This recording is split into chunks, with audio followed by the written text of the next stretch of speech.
In 1989, ophthalmologists in India found that eye drops made from the spice turmeric, known as Haridra in India, seemed to work just as well as antibiotic eye drops in the treatment of conjunctivitis, or pink eye. So researchers decided to give turmeric a try against more serious inflammatory eye diseases like uveitis, which blinds tens of thousands of Americans every year.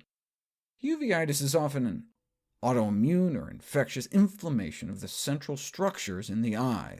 Steroids to knock down people's immune systems are the standard treatment, but carry a slew of side effects.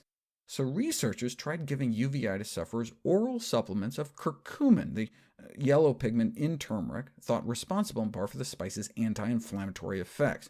18 patients given curcumin alone, and all 18 improved, efficacy comparable to corticosteroid therapy, but without any side effects. A larger follow-up study was similarly encouraging. 106 patients, all of which had a uveitis relapse in the year before starting curcumin, but in the year after, only 19 did. Altogether, the 106 patients relapsed 275 times in the year before, so multiple relapses, but in the year on curcumin, a total of just 36. Well, if turmeric curcumin works for mild eye inflammation and serious eye inflammation, what about really serious eye inflammation? Idiopathic inflammatory orbital pseudotumors. Let's break that down. Idiopathic means doctors have no idea what causes it, from the Greek idios, as in idiot. Inflammatory, orbital, referring to the bony cavity that houses our eyeball, and pseudotumor, as in not really a tumor.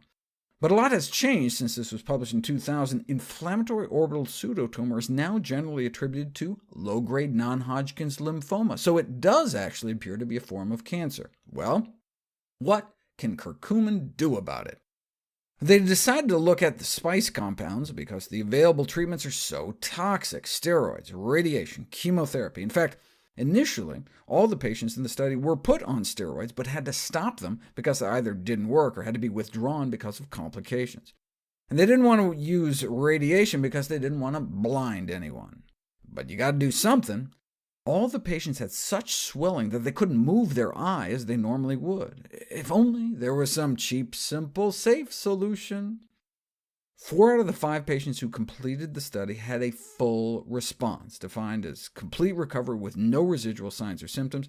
Actually, complete regression of the eye dislocation and swelling occurred in all 5 out of 5 patients, though one of the patients continued to suffer some residual effects.